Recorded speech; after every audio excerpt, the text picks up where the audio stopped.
Ustaz Dr. Abdul Basit ya. Jadi kita lihat pada dalam aspek syariat itu sendiri, contohnya pada masalah fiqah itu sendiri, dalam kita bermazhab juga terdapat banyak perbezaan fiqah, yang mana tadi pun Dr. Abdul Basit Abdul Rahman telah berkongsi kita tentang perbezaan fiqh. Cuma dalam masalah bermazhab ni, walaupun khilaf di antara mazhab ini adalah khilaf yang muktabar, yang diraikan, akan tetapi masih juga terdapat ya Ustaz, golongan yang begitu melampau dalam pandangan mazhab. Gulu lah. Yang satu puak ni golongan yang anti mazhab. Dia kata tak ada mazhab taklid ni, semuanya Al-Quran dan Sunnah. Jadi siapa yang bersandar kepada mazhab ini, dia kata tak betul lah, mana kena ikut Quran Sunnah. Dia pun tak faham mazhab tu ikut Quran Sunnah juga. Jadi ini susah kita nak terangkan ni. Dan golongan yang kedua ni ta'assub mazhab pula, sehingga tak boleh keluar sikit pun daripada mazhab walaupun dalam situasi kepayahan. Jadi pandangan Al-Fadil Doktor tentang situasi macam ni, bagaimana kita nak mencerahkan situasi begini? Falyatafaddal mashkura. Bismillahirrahmanirrahim. Alhamdulillahirabbil alamin, wassalatu wassalamu ala rasulihil amin, nabiyyina Muhammad ibn Abdullah wa ala alihi wa sahbihi wa mawalah, amma ba'd.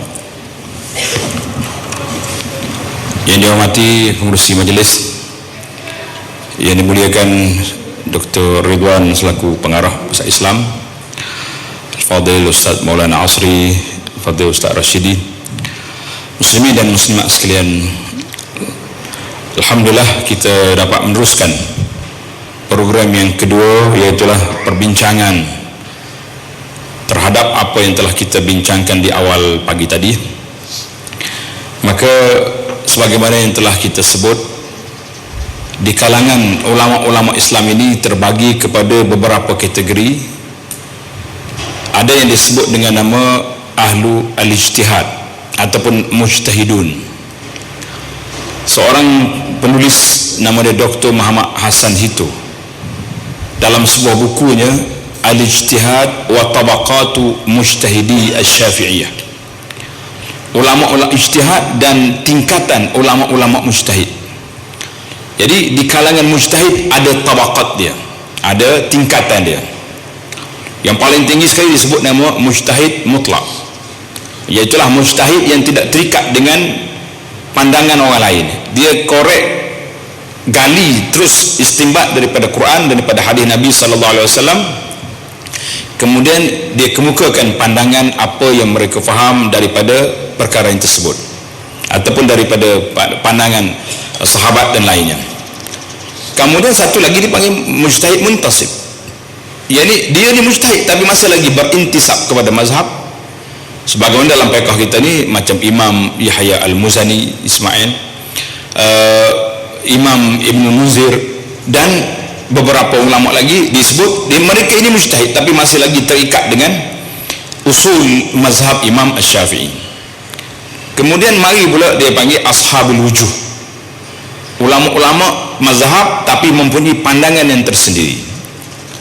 Kemudian marilah ulama mujtahid tarjih, mujtahid fatwa, dia punya tingkatan tu panjang. Tapi di dalam perbincangan kita ini, kita kalau dalam mujtahid ada tingkatan dia sendiri.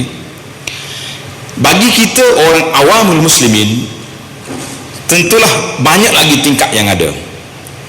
Ada awam yang alhamdulillah boleh baca kitab-kitab Arab, boleh baca Al-Quranul Karim, dia boleh terjemah, faham baca tafsir Quran, boleh baca hadis dan memahami hadis.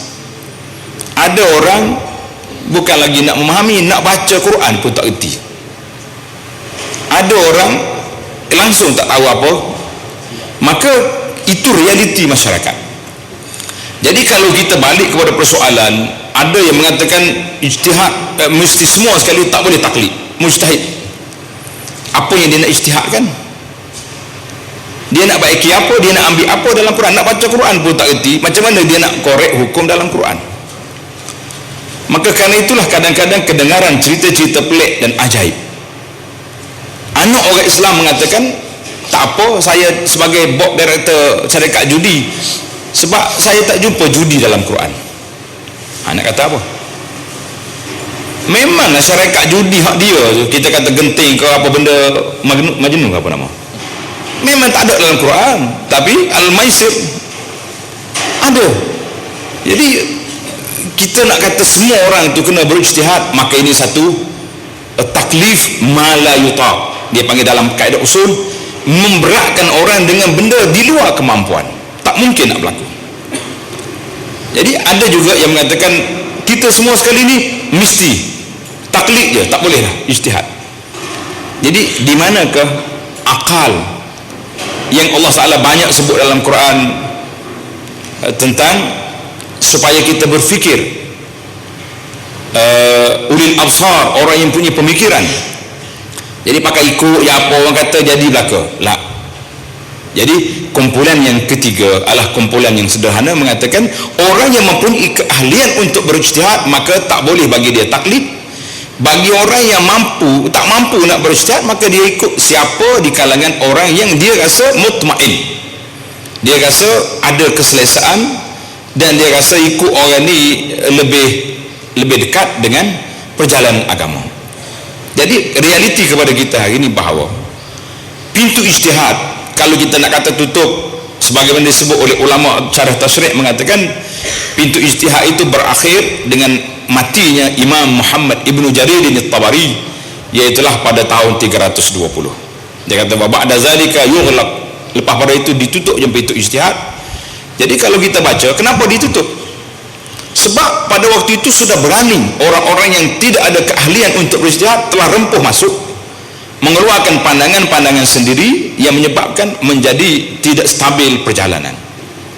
Sehinggalah mari ulama-ulama yang kemudian yang mutaakhirin buka balik, kalau kita kata tutup lah, ataupun gilak balik perbincangan-perbincangan secara sihat, secara ilmiah kepada setiap masalah yang ada, Jadi marilah ulama-ulama yang berani ini, maka ulama-ulama begini biasanya apabila mereka berani mengemukakan satu benda yang sudah duduk di bawah skop tak boleh lagi berijtihad, maka ketika itu timbullah tuduhan-tuduhan yang cukup berat.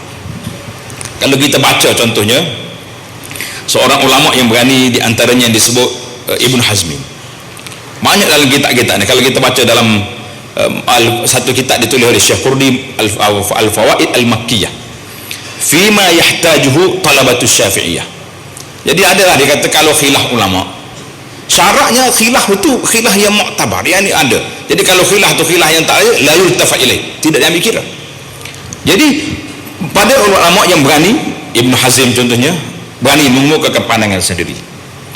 Mari juga Imam Ahmad bin Abdul Halim rahimahullah ta'ala, yang asalnya dalam mazhab Hambali, tapi dia bongkar balik perbincangan-perbincangan, sehingga timbullah ada ulama pada waktu itu setuju dengan dia, dan ada ulama yang menentang sampai peringkat bawa dia ke penjara. Mari pula Al-Imam Izzuddin bin Abdul Salam rahimahullah ta'ala, tadi kita dah baca sebahagian daripada kata-kata Ibn Abdul Salam ini di dalam kitabnya Qawaidul Ahkam, tentang perkara yang al-ajabil ujab. Di antara benda yang paling ajaib sekali, iaitulah ulama yang bertemu dengan hujah-hujah yang dipegang oleh mazhab yang mereka ikuti memang sangat lemah, tapi mereka masih lagi takwil, mencari juga jalan-jalan bagaimana nak suruh boleh diterima. Itu kata Ibn Abdul Salam. Kemudian mari pula zaman Imam As-Suyuti rahimahullah ta'ala, maka Suyuti dalam kitab dia Al-Hawil Al-Fatawi dan lain-lain, seolah-olah macam bongkar balik sampai mereka dialah mujtahid di zaman itu. Maka yang pentingnya berlaku benda-benda macam ni masih lagi berlaku, maka kita mengatakan khususnya di zaman kita hari ini, nak kata mujtahid seorang-seorang agak sukar, sebab zaman sekarang ni zaman kekuatan itu tidak berapa kuat, tapi realitinya berlaku. Contohnya bila sebut masalah-masalah semasa, dia panggil dalam fiqhun nawazil, orang akan sebut nama siapa atas dunia hari ini, dunia peringkat antarabangsa. Mungkin orang sebut nama Syekh, berkata Yusuf Qardawi, kata Dr. Wahbah Az-Zuhaili, Ramadan Al-Buti.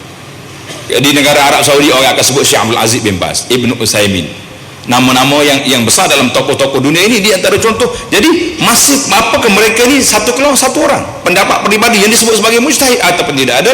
Maka untuk mencari kekuatan supaya pandangan-pandangan di dalam fiqh an-nawazil ini diterima oleh masyarakat, maka tertubuhnya beberapa majami' fiqhiyah. Di Mekah saja ada 2 majma' fiqhi. Satu majma' al-fiqhi al-islami, semua dia ada alif lam, al-majma' al-fiqhi al-islami. Ini di bawah Rabitah al-alam islami yang berpusat di Mekah. Orang yang nak pergi ke Ja'ranah, nak pergi minum susu unta tu, lalu ikut Rabitah, itu pusat dia. Yang kedua majma' al-fiqh al-islami, ini di bawah OIC, Munazzamah Muktamar Islami, ini berpusat di Jeddah. Kemudian majma' fiqh di India, majma' fiqh di Eropah. Jadi boleh katakan setiap kutur, setiap benua, setiap tempat ada majma' fiqhiyah. Termasuk di Malaysia hari ini pun ada majlis fatwa kebangsaan, ada majlis fatwa negeri-negeri. Artinya ijtihad itu sudah dikira ijtihad jama'i. Maka kalau kita tengok realiti yang berlaku hari ini, kita nak mengatakan kita ni wajib berpegang dengan ni, dari sudut realitinya wajib itu tidak menjadi wajib. Contohnya di fatwa-fatwa Malaysia ni, Ustaz Rashidi boleh betulkan, dia mungkin lebih dekat dengan institusi ini, menaskan bahawa yang diamalkan dalam negeri ini ialah fiqh mazhab Syafi'i. Tetapi sekiranya diperlukan kepada pandangan lain, maka mesti mendapat ampuni perkenan tuanku. Tuanku besar dalam, kerana dia ketua agama. Asasnya ada ruang-ruang bahawa tidak semestinya kita terikat, kerana ada kalanya pandangan dalam fiqh ini tak cukup dengan nawazin yang berlaku pada zaman itu. Jadi kerana itulah, khususnya di zaman kita hidup hari ini, saya bercakap di atas nama realiti semasa. Kalau kita nak kata kita ni mesti ikut mazhab Syafi'i juga, tak apa, tidak jadi masalah. Saya dah cerita beberapa kali dah, pengurusi bimbingan tabah haji cerita, ada seorang ni pergi Mekah, dia kata saya ni Syafi'i tulen, tak main taklid mazhab Hanafi batal wuduk, tak main. Sedap juga dia pun ambil wuduk, dia tawah. Kali pertama masuk tak sempat lagi, tangga dia orang perempuan keluar ambil. 8 kali ambil wuduk. Nak pergi ambil wuduk di Mekah bukannya dekat.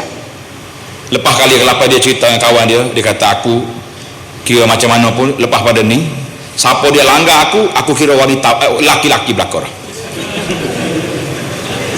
Nak kata apa? Ini mazhab apa ni? Syafi'i pun tidak, Ahmad Hanbali pun tidak, Hanafi pun tidak, mazhab kerah kepala nama dia lagi. Mana ada mazhab kerah kepala? Jadi bila dia berkeras, dia kata yang langgar aku lepas ni kira laki-laki belakang, tak kira. Jadi langgar makcik ni.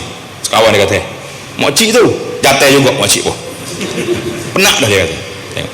Jadi kalau kita menerima kepelbagaian mazhab, pandangan imam-imam yang ada dengan dalil-dalil yang ada, kita akan jadi tenang.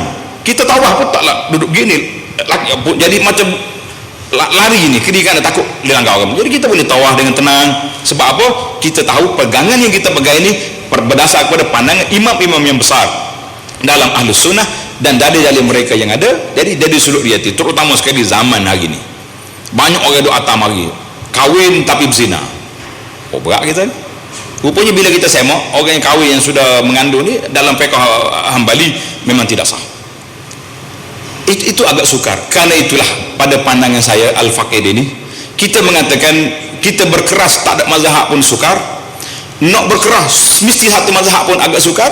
Jadi zaman keterbukaan begini, kita mengatakan marilah kita membuka keluasan syariat yang ada ni, bahawa pandangan-pandangan itu dalam kuliah kita, dalam perbincangan kita mesti diberitahu. Sebagaimana kita belajar dipanggil fiqh al-muqaran, diberitahu pandangan Hanafi sekian, mazhab Syafi'inya sekian, mazhab ni sekian, yang terbaiknya kita pilih yang sekian sebab dalilnya sekian-sekian. Itu masyarakat lebih tenang. Kalau kita kurung dia, tak terkurung di zaman internet hari ini. Dulu tak apalah kita kurung kitab kita, awak belajar. Ada satu cerita, seorang kawan kita dia pergi haji, dia ikut anak. Dia kata, Ustaz, saya ni deraka ke guru saya. Saya kata, mana boleh nak pergi haji deraka guru, sebab kota saya dapat haji tahun ni. Saya belajar dengan guru bab haji dalam kitab, disebut kitab Jawi, tak apa itu tolak apa kitab, mana lupa nama kitab. Dia kata, ustaz dia kata, selagi tak khatam bab ni jangan pergi haji, takut haji mu tak sah. Sudah dia. Jadi awak rasa deraka kan ni? Dia kata, saya rasa bersalah lah. Jadi anak kata, saudara, insya-Allah haji kita buat ni jadi. Sebab orang mari Mekah ni untuk mengerjakan haji, bukan membaca haji. Kalau nak baca kena khatam kitab, tapi ini kita mari nak buat. Ente ikut yang apa anak buat, insya-Allah. Tapi jangan derhaka saya pula sini. Kita kata jangan lontar, dia lontar dah. Itu masalah kedua pula jadi. Mazhab baru pula tu. Mazhab tak dengar kata kali kedua. Itu berat lagi. Allahu a'lam. Jadi kita rasakan bahawa kita nak nafikan semua mazhab, yang akhir sekali kita buat mazhab kita sendiri. Jadi mazhab yang ke-7, yang ke-10 dah kita. Mazhab 4 tak bakal belakang mazhab kita akhir sekali. Jadi nak kata nak kurungkan satu mazhab juga agak sukar. Maka kita mengatakan keluasan syariat yang ada itu bersasarkan kepada dalil-dalil yang ada dalam skup pandangan ulama Ahlus Sunnah, insya-Allah tidak menjadi kesalahan. Wallahu a'lam.